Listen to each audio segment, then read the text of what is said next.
തൊഴിലാളി വിരുദ്ധമോ എന്നതാണ് ചോദ്യം. തൊഴിലാളി വിരുദ്ധം മാത്രമല്ല, ജനവിരുദ്ധമാണ്, അത് ഗാന്ധി വിരുദ്ധമാണ്, അത് ഗാന്ധിയുടെ രാമന് കൂടി വിരുദ്ധമാണ് എന്നുള്ളതാണ്.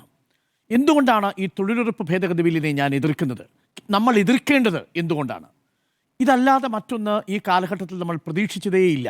പ്രിയപ്പെട്ട പ്രേക്ഷകരെ, നിങ്ങൾക്കറിയാമല്ലോ, ഗാന്ധിജി അന്ന് ബുള്ളറ്റ് കൊണ്ടാണ് വധിച്ചതെങ്കിൽ ഇന്ന് ബില്ലുകൊണ്ട് വീണ്ടും ഒരിക്കൽ കൂടി വധിക്കുന്നു എന്നുള്ളതാണ് നമ്മൾ ഈ തൊഴിലുറപ്പ് ഭേദഗതിയുമായി ബന്ധപ്പെട്ടുള്ള ബില്ലിൻ്റെ ചർച്ചയിൽ ഇന്ന് ആദ്യം മുതൽ നമ്മൾ കണ്ടുകൊണ്ടിരിക്കുന്നത്. ഇന്ന് നമ്മൾ മനസ്സിലാക്കേണ്ട ഒരു കാര്യം, ഗാന്ധി ഘാതകൻ്റെ പേരിൽ ക്ഷേത്രങ്ങൾ വരുന്ന കാലമാണ്. ഗാന്ധി ഘാതകൻ്റെ പേരിൽ ക്ഷേത്രങ്ങൾ വരുന്നു എന്ന് മാത്രമല്ല, ഗാന്ധി ഘാതകനായ നാഥുറാം വിനായക് ഗോഡ്സെയുടെ അതേ ദിനത്തിൽ അത് ബലിദാൻ ദിവസമായിട്ട് ആചരിക്കാൻ വേണ്ടിയിട്ട് തീരുമാനിച്ചൊരു നാട്ടിലാണ് നമ്മൾ ഇരിക്കുന്നത്. ഗാന്ധിയുടെ വധത്തിൽ പങ്കെടുത്തുവെന്ന് ആരോപിക്കപ്പെടുകയും പ്രതിചേർക്കപ്പെടുകയും ചെയ്ത സവർക്കറുടെ ചിത്രം ഗാന്ധിയുടെ നേരെ എതിർദിശയിൽ പാർലമെന്റിൽ സ്ഥാപിച്ച കാലത്താണ് നമ്മൾ ഈ വിഷയം ചർച്ച ചെയ്യുന്നത്. അതേ സവർക്കറുടെ 140-ാം ജന്മദിനത്തിലാണ് പുതിയ പാർലമെന്റിന്റെ ഉദ്ഘാടന ദിനമായി തെരഞ്ഞെടുത്തിരിക്കുന്നത്. ഇന്നാട്ടിൽ ആ ഗാന്ധിയെ ഈ മോദി സർക്കാർ വെട്ടാതിരിക്കുമോ എന്നൊരൊറ്റ ചോദ്യമേ ബാക്കിയുള്ളൂ. അതുകൊണ്ട് തന്നെയാണ് ബില്ലിൽ നിന്ന് ഗാന്ധിയെ വെട്ടിയത്, ബില്ലിൻ്റെ സത്തയിൽ നിന്നും ബില്ലിൻ്റെ സാരത്തിൽ നിന്നും ഗാന്ധിയൻ ആശയങ്ങളെയും വെട്ടിയത്. ഗാന്ധിയുടെ പേര് മാത്രമല്ല, ഗാന്ധിയൻ്റെ ആശയങ്ങളെയും ഗാന്ധിയുടെ പേരിൽ ബാക്കി നിൽക്കുന്ന ഗാന്ധിയൻ രാമരാജ്യം എന്ന സങ്കല്പത്തെ പോലുമാണ് ഈ ഭേദഗതി ബില്ല് വെട്ടിയിരിക്കുന്നത്. എങ്ങനെയെന്ന് ഞാൻ പറയാം. ഇന്നിപ്പോൾ ശിവരാജ് സിംഗ് ചൗഹാൻ പറഞ്ഞല്ലോ, ഇത് ഗാന്ധിയിൽ ഉറങ്ങുന്ന രാമരാജ്യത്തിന് സ്ഥാപിക്കാൻ വേണ്ടിയിട്ടുള്ള നിയമനിർമ്മാണമാണ് നമ്മൾ നടത്തുന്നതെന്ന്. അതല്ല എന്ന് സ്ഥാപിക്കാൻ എനിക്ക് 7 വളരെ ക്വിക്കായിട്ടുള്ള പോയിന്റുകൾ പറയാൻ കഴിയും. 1, ഗാന്ധിയുടെ രാമൻ അധികാരത്തോട് മമതയുണ്ടായിരുന്നയാളേ ആയിരുന്നില്ല.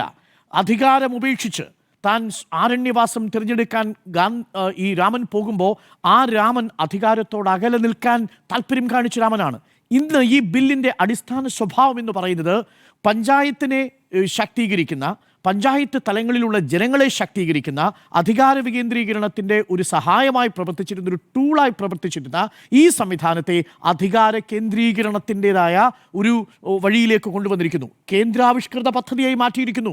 പ്രിയപ്പെട്ട പ്രേക്ഷകരെ, ഇതിനകത്ത് ഏറ്റവും പ്രധാനപ്പെട്ട കാര്യം, സംസ്ഥാനങ്ങൾക്ക് വലിയ സാമ്പത്തിക ബാധ്യത വരുന്നു എന്നതിനും അപ്പുറത്തേക്ക് ഞാൻ ഭയക്കുന്ന ഒരു കാര്യം, ഈ പദ്ധതിയുടെ അടിസ്ഥാന ആശയത്തെ തന്നെ കാർന്നെടുക്കുന്നു എന്നുള്ളതാണ്. അപ്പോൾ രാമൻ അധികാരത്തോട് മമതയുള്ളയാളായിരുന്നില്ല, പക്ഷേ മോദി അധികാരത്തോട് മാത്രമല്ല അമിതമായ കേന്ദ്രീകരണത്തോടുകൂടി താല്പര്യമുള്ളൊരു സർക്കാരിൻ്റെ കാലത്താണ് നമ്മൾ ജീവിക്കുന്നത്.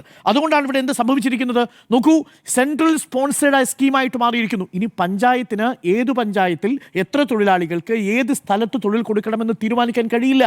പകരം ഇതൊരു കേന്ദ്രാവിഷ്കൃത പദ്ധതിയായിട്ട് മാറുമ്പോൾ പ്രധാനമന്ത്രിയുടെ ഡിജിറ്റൽ ഗ്രിഡിൽ നിന്ന്, പ്രധാനമന്ത്രി Gati Shakti layers and central digital stock ഗ്രിഡിൽ നിന്ന് തീരുമാനിക്കുന്നതനുസരിച്ച് ഇനി തൊഴിലുറപ്പ് തീരുമാനിക്കപ്പെടും. അത് എല്ലാ സംസ്ഥാനങ്ങൾക്കും തുല്യമായി കിട്ടുമോ? അത് കിട്ടാനുമില്ല.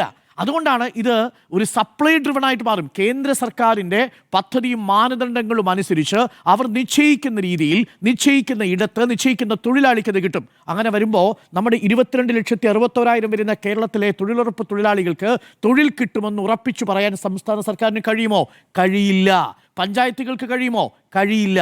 അപ്പോൾ രാമൻ അധികാരം വേണ്ടിയിരുന്നില്ല, പക്ഷേ മോദിയുടെ സർക്കാർ അധികാര കേന്ദ്രീകരണത്തിൻ്റെ മറ്റൊരു ഉദാഹരണമായിട്ട് ഇതിനെ മാറ്റുന്നു.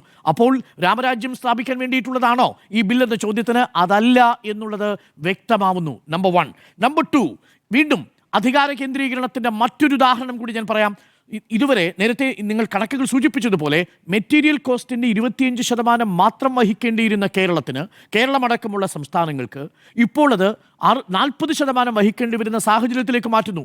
കണക്കുകൾ പറയുന്നത് 1,50,000 കോടി രൂപയാണ് ഒരു വർഷം രാജ്യത്ത് മുഴുവൻ തൊഴിലുറപ്പിൻ്റെ ഭാഗമായിട്ട് സർക്കാർ കൊടുക്കേണ്ടതെങ്കിൽ ഇനി 55,000 കോടി രൂപയും സംസ്ഥാനങ്ങൾ വഹിക്കേണ്ടി വരും. കേരള സംസ്ഥാനത്ത് മാത്രം 2,000 കോടിയുടെ തൊഴിലുറപ്പ് പദ്ധതിയുടെ മൊത്തം സാമ്പത്തിക ബാധ്യതയിൽ 4,000 കോടിയുടെ സാമ്പത്തിക ബാധ്യതയിൽ 1,600 കോടി രൂപ, 40% ഈ സാമ്പത്തിക ബാധ്യത അനുഭവിച്ചുകൊണ്ടിരിക്കുന്ന, സാമ്പത്തിക പ്രാരാബ്ധം അനുഭവിച്ചുകൊണ്ടിരിക്കുന്ന കേരളമടക്കമുള്ള സംസ്ഥാനങ്ങൾ വഹിക്കേണ്ടി വരും. കേരളത്തിൽ മാത്രം 1,600 കോടി രൂപയുടെ ബാധ്യതയുണ്ടാവും എന്ന് പറഞ്ഞാൽ ഫിസ്ക്കൽ ഫെഡറലിസത്തിൻ്റെ കഴുത്തിൽ കത്തിവെച്ചിരിക്കുന്നു എന്നുള്ളതാണ്. ഇതാണോ രാമരാജ്യം? അധികാരത്തോട് താല്പര്യമില്ലെന്ന് മാത്രമല്ല, നിങ്ങൾ അകന്നു നിൽക്കണമെന്ന് പറയുന്നതിൽ നിന്ന് മാറി ഉത്തരവാദിത്വങ്ങളിൽ നിന്ന് മാറി നിൽക്കുന്നതാണ്. എന്താ രാമൻ ചെയ്തത്? രാമൻ ചെയ്തത് ഈ സേതു നിർമ്മിക്കുന്ന സമയത്ത് ഒരു അണ്ണാറക്കണ്ണനെ എടുത്ത് തലോടുന്നുണ്ട്. അണ്ണാറക്കണ്ണനെ എടുത്ത് തലോടുന്നത് എന്തിനാ? അണ്ണാറക്കണ്ണനും തന്നാലായതുപോലെ മണൽ ശരീരത്ത് പരട്ടി ഒരു പാലം നിർമ്മിക്കാൻ വേണ്ടിയിട്ട് വന്ന ആ തൊഴിലിനെയാണ് ബഹുമാനിക്കുന്നത്.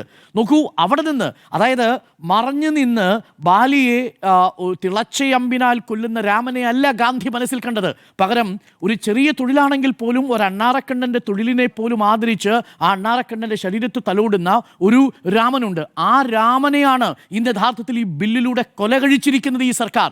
അതുകൊണ്ടാണ് അത് കേന്ദ്രത്തിൻ്റെ ബാധ്യതയായിട്ട് മാറുമ്പോൾ എന്താ സംഭവിക്കുക? കേരളം അടക്കമുള്ള സംസ്ഥാനങ്ങൾക്ക് ഇത് സ്വാഭാവിക ബാധ്യതയായി തീരുകയും നമ്മുടെ സംസ്ഥാന വിഹിതം നൽകാൻ നമുക്ക് കഴിയാതെ വരികയും, അങ്ങനെ വരുമ്പോൾ ഈ തൊഴിലാളികൾക്ക് ആ തൊഴിൽ കിട്ടാത്ത സാഹചര്യം ഉണ്ടാവുകയും ചെയ്യും. അങ്ങനെ വരുമ്പോൾ അത് രാമരാജ്യത്തിൻ്റെ സ്ഥാപനത്തിന് വേണ്ടിയിട്ടുള്ള ബില്ലാണ് എന്ന് എങ്ങനെയാണ് പറയാൻ കഴിയുക? That is point number 2. Point number 3, പ്രിയപ്പെട്ട പ്രേക്ഷകരെ, ഇതൊരു തൊഴിൽ ഉറപ്പ് പദ്ധതിയല്ല, ഇതൊരു തൊഴിൽ ചൂഷണ പദ്ധതിയാണ്. ഈ തൊഴിൽ ചൂഷണ പദ്ധതി എങ്ങനെയാണ്? നമ്മുടെ വിളവെടുപ്പ് കാലത്ത് നമ്മുടെ നാടുവാഴികളായ ഭൂവുടമകൾക്ക് ചെറിയ കൂലിക്ക് വേണ്ടിയിട്ട് ആൾക്കാരെ കിട്ടണം. പക്ഷേ തൊഴിലുറപ്പ് പദ്ധതി ഉണ്ടെങ്കിൽ അഭിമാനത്തോടു കൂടി, നമ്മുടെ നാട്ടിൽ മാത്രമല്ല കേട്ടോ, നമ്മുടെ നാട്ടിൽ അങ്ങനെ വലിയ ഭൂവുടമകളുടെ നാട്ടിൽ പണിയെടുക്കുന്ന തൊഴിലാളികൾക്ക് ആത്മാഭിമാനത്തിന് പ്രശ്നമൊന്നുമില്ല. അത് ഇവിടുത്തെ കാലാകാലങ്ങളിലായിട്ടുള്ള ഇടതിൻ്റെയും ഒപ്പം തന്നെ ഐക്യജനാധിപത്യ മുന്നണി സർക്കാരും ഒക്കെ ഉറപ്പാക്കിയിട്ടുണ്ട്. നമ്മുടെ പ്രസ്ഥാനങ്ങൾ, തൊഴിലാളി പ്രസ്ഥാനങ്ങൾ ഒരു മിനിമം വേജ് നമുക്കിവിടെ കൊണ്ടുവന്നിട്ടുണ്ട്. പക്ഷേ അങ്ങനെയല്ല ബീഹാറിൽ, അങ്ങനെയല്ല മധ്യപ്രദേശിൽ, അങ്ങനെയല്ല ഉത്തരേന്ത്യൻ സംസ്ഥാനങ്ങളിൽ. അവിടെ ഈ ഹാർവെസ്റ്റിംഗ് സീസണിൽ അഥവാ വിളവെടുക്കുന്ന സമയത്ത് തൊഴിലാളികളെ കുറഞ്ഞ കൂലിക്ക് കിട്ടണമെങ്കിൽ തൊഴിലാളികളുടെ ഡിമാൻഡ് ഉണ്ടാവാൻ പാടില്ല, തൊഴിലാളികളുടെ സപ്ലൈ കൂടിയിരിക്കണം. അപ്പോൾ തൊഴിലാളികളുടെ സപ്ലൈ കൂടണമെങ്കിൽ അഥവാ കൂടുതൽ തൊഴിലാളികളെ കിട്ടണമെങ്കിൽ അവർക്ക് മറ്റൊരു പണിയും ചെയ്യാതെ ഇരിക്കുന്ന സാഹചര്യം ഉണ്ടാവണം. തൊഴിലുറപ്പ് പദ്ധതി ആ സമയത്ത് കൊണ്ടുവച്ചാൽ എന്താ സംഭവിക്കുക? തൊഴിലുറപ്പ് പദ്ധതി ആ സമയത്ത് കൊണ്ടുവച്ചാൽ പാടത്ത് പണിയെടുക്കേണ്ട, തോട്ടങ്ങളിൽ പണിയെടുക്കേണ്ട, വിളവെടുപ്പിന് ഇറങ്ങേണ്ട തൊഴിലാളികൾ സ്വാഭാവികമായി എണ്ണം കുറയും. എണ്ണം കുറയുമ്പോൾ അവർ എന്ത് ചെയ്യും? അവർ കൂലി കൂടുതൽ ആവശ്യപ്പെടും. അവരുടെ കൂലി കുറച്ചു കൊടുക്കാൻ, അതായത് നാടുവാഴികളായ ഭൂവുടമകൾക്ക് വേണ്ടി തൊഴിൽ കുറച്ചു കൊടുത്ത് അവരുടെ തൊഴിലിനെ ചൂഷണം ചെയ്യാനുള്ളൊരു സാഹചര്യമാണ് യഥാർത്ഥത്തിൽ ഈ ബില്ലിലൂടെ കൊണ്ടുവരുന്നത്. എങ്ങനെ ഇത് നടപ്പാക്കുന്നതെന്ന് അറിയാമോ? സംസ്ഥാനങ്ങൾ 60 ദിവസം നിശ്ചയിക്കണം. കാരണം ഓരോ സംസ്ഥാനത്തും ഓരോ രീതിയിലാണ് വിളവെടുപ്പ്. നമ്മുടെ കേരളത്തിൽ നെല്ലിന് വിളവെടുക്കുന്ന സമയത്തായിരിക്കില്ല റാഗിയുടെ വിളവെടുപ്പ് നടക്കുക, അതേപോലെ ആയിരിക്കില്ല ഗോതമ്പിൻ്റെ വിളവെടുപ്പ് നടക്കുക. അതുകൊണ്ട് ഈ സീസണുകൾ വ്യത്യസ്തമാവുന്നത് കൊണ്ട് അതാത് സംസ്ഥാനങ്ങൾ 60 ദിവസം നേരത്തെ നിശ്ചയിക്കണം. ആ 60 ദിവസങ്ങളിൽ എന്തില്ല? തൊഴിലുറപ്പ് പദ്ധതി ആ സംസ്ഥാനത്ത് പ്രാവർത്തികമാക്കാൻ കഴിയില്ല. അങ്ങനെ വരുമ്പോൾ എന്ത് ചെയ്യും? ഈ പാവപ്പെട്ട തൊഴിലാളികൾ ഈ തോട്ടമുടമയുടെ, ഈ ഭൂവുടമയുടെ പാടത്ത്, അവൻ്റെ നിലത്ത് തൊഴിലെടുക്കാൻ വേണ്ടിയിട്ട് പോവും, കുറഞ്ഞ തൊഴിലിനു വേണ്ടി എന്നുള്ളതാണ്. ഇതാണോ രാമരാജ്യത്തിൻ്റെ സങ്കല്പം എന്ന് ശിവരാജ് സിംഗ് പറയുന്നത്? Point number 3. പോയിന്റ് നമ്പർ 4, ഈ പദ്ധതിയിൽ ഒരു കുരുക്കുണ്ട്. എന്താണെന്നറിയാമോ? ഞാൻ ഇന്നലത്തെ ഒരു ക്ലോസ് വായിക്കായിരുന്നു. ഏതെങ്കിലും തരത്തിൽ ഈ പദ്ധതി നടത്തിപ്പുമായി ബന്ധപ്പെട്ടൊരു പരാതി കിട്ടിയാൽ, എവിടെ നിന്ന് കിട്ടിയാൽ, ആരിൽ നിന്നെങ്കിലും കിട്ടിയാൽ, ഈ പദ്ധതിയുമായി ബന്ധപ്പെട്ട ഫണ്ടിൻ്റെ വിതരണം നിർത്തിവെക്കാൻ പറ്റും. നമ്മുടെ സംസ്ഥാനത്ത് വിവിധ കാരണങ്ങളാൽ പറഞ്ഞ് കേന്ദ്രാവിഷ്കൃത പദ്ധതികളുടെ എത്രയെത്ര പദ്ധതികളാണ് നിർത്തിവെച്ചിരിക്കുന്നത്.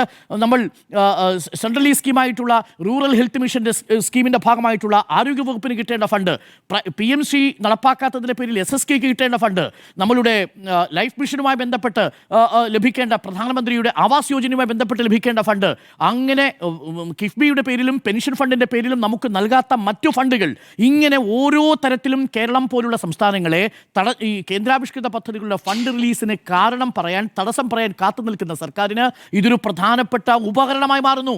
അങ്ങനെ വരുമ്പോൾ പദ്ധതിയെ നടപ്പാക്കാൻ കഴിയാതെ വരുന്ന സാഹചര്യം ഉണ്ടാവും. കേന്ദ്രത്തിന് പണം കൊടുക്കേണ്ട, കേന്ദ്രത്തിന് കുറ്റം കണ്ടെത്തിയാൽ മതി. നിലവിലത് കഴിയില്ല.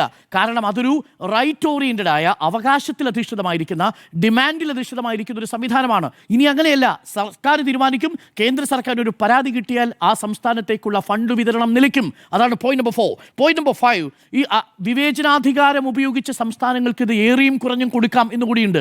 കാരണം മാനദണ്ഡങ്ങൾ ഉപയോഗിച്ചുകൊണ്ട് കേന്ദ്ര സർക്കാർ തീരുമാനിക്കുന്ന പാരാമീറ്റേഴ്സിൻ്റെ അടിസ്ഥാനത്തിൽ, ആ മാനദണ്ഡങ്ങളുടെ അടിസ്ഥാനത്തിലായിരിക്കും നിങ്ങൾ ഗുണഭോക്തൃ സംസ്ഥാനങ്ങളെ കൂടി തിരഞ്ഞെടുക്കാൻ പോകുന്നത്. എന്ന് പറഞ്ഞാൽ എന്താ കാര്യം?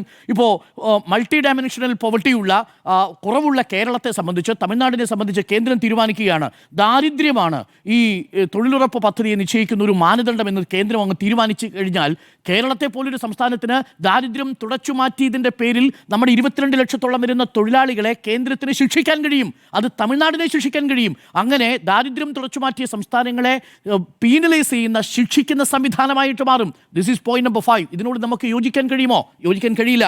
പോയിന്റ് നമ്പർ 6, നിലവിൽ ഇതൊരു ഡിമാൻഡ് ഡ്രിവൺ ആയിട്ടുള്ള സംവിധാനമാണ്. അതായത് എൻ്റെ അവകാശമാണ്, നേരത്തെ പിയാസുല്ല പറഞ്ഞതുപോലെ എൻ്റെ അവകാശമാണെന്ന് കരുതി എനിക്ക് എപ്പോൾ വേണമെങ്കിലും എനിക്ക് തൊഴിൽ ആവശ്യപ്പെടാം. പക്ഷേ ഇപ്പോൾ അത് കഴിയില്ല.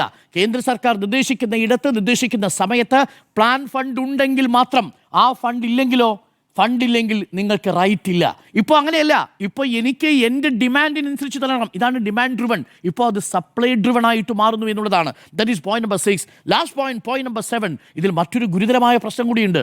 ഈ പുതിയ ബില്ലിൻ്റെ 13ാമത്തെ ക്ലോസ് ഞാൻ എടുത്ത് വായിക്കുകയായിരുന്നു. ആ 13ാമത്തെ ക്ലോസിൽ നേരത്തെ തൊഴിലുറപ്പ് പദ്ധതിയുടെ നിയമത്തിലുണ്ടായിരുന്ന 12ാമത്തെ ക്ലോസിലുണ്ടായിരുന്ന സംവരണമില്ല. എന്ന് പറഞ്ഞാൽ എങ്ങനെയാ? ഈ തൊഴിലുറപ്പ് പദ്ധതിയുമായി ബന്ധപ്പെട്ട കാര്യങ്ങൾ നിരീക്ഷിക്കുന്നതിനു വേണ്ടി കേന്ദ്രത്തിലും സംസ്ഥാനത്തിലും ഓരോ കൗൺസിലുണ്ട്. ഈ കേന്ദ്ര കൗൺസിലിൽ 1/3 സംവരണം സ്ത്രീകൾക്ക്, ദളിത് വിഭാഗത്തിൽപ്പെട്ടവർക്ക്, അതായത് SC വിഭാഗത്തിൽപ്പെട്ടവർക്ക്, ST വിഭാഗത്തിൽപ്പെട്ടവർക്ക് നൽകേണ്ടതാണ്. നിലവിൽ അങ്ങനൊരു സംവരണത്തെക്കുറിച്ചേ മിണ്ടുന്നില്ലത് മാത്രമല്ല, അങ്ങനൊരു സംവരണമേ ഇല്ല. അപ്പോൾ സാമൂഹിക നീതി ഉണ്ടാവുന്നില്ല, ഫിസ്ക്കൽ ഫെഡറലിസം നടപ്പിലാക്കുന്നില്ല, തൊഴിലാളികളുടെ അവകാശത്തെ മാനിക്കുന്നില്ല, മഹാത്മാഗാന്ധി സങ്കല്പിക്കുന്ന തരത്തിൽ ജനകീയാസൂത്രണത്തിൻ്റെ അടിസ്ഥാനമായിട്ടുള്ള പഞ്ചായത്ത് കേന്ദ്രീകൃതമായിട്ടുള്ള സംവിധാനങ്ങൾ ഉണ്ടാവുന്നില്ല. ഇനി നിങ്ങൾ പറയൂ, ഇതിലെവിടെയാണ് രാമരാജ്യം എന്നുള്ളതാണ് ചോദ്യം. ഇവിടെ ഒരിക്കൽ കൂടി രാമനെയും ഗാന്ധിയെയും ഒരൊറ്റ ബില്ലിലൂടെയാണ് വധം ചെയ്തിരിക്കുന്നത് എന്നുള്ളതാണ്. എന്നിട്ട് പേരിട്ടിരിക്കുന്നു, ഗാന്ധിയുടെ പേരെടുത്തു മാറ്റി അവിടെ അതിനൊരു പേരുകൂടി ഇടുന്നു, റാം ബിൽ എന്നുകൂടി ഒരു പേരുകൂടി ഇട്ടിട്ട്, VBG റാം ബിൽ എന്നൊരു പേരുകൂടി ഇട്ട് ഒരേ സമയം ഗാന്ധിയെ അപമാനിക്കുന്നു, ഒരേ സമയം രാമനെയും അപമാനിക്കുന്നു എന്നുള്ളതാണ് ഈ ബില്ലിൻ്റെ അന്തസത്ത നമ്മൾ വായിച്ചാൽ മനസ്സിലാക്കാൻ സാധിക്കുന്നത്. ഇതാണ് എൻ്റെ ടേക്ക് ഈ വിഷയത്തിൽ. അത് തൊഴിലാളി വിരുദ്ധവും ജനവിരുദ്ധവും ഗാന്ധി വിരുദ്ധവും ഗാന്ധിയുടെ രാമരാജ്യ വിരുദ്ധവുമാണ് ഈ ബിൽ എന്നുള്ളതാണ്.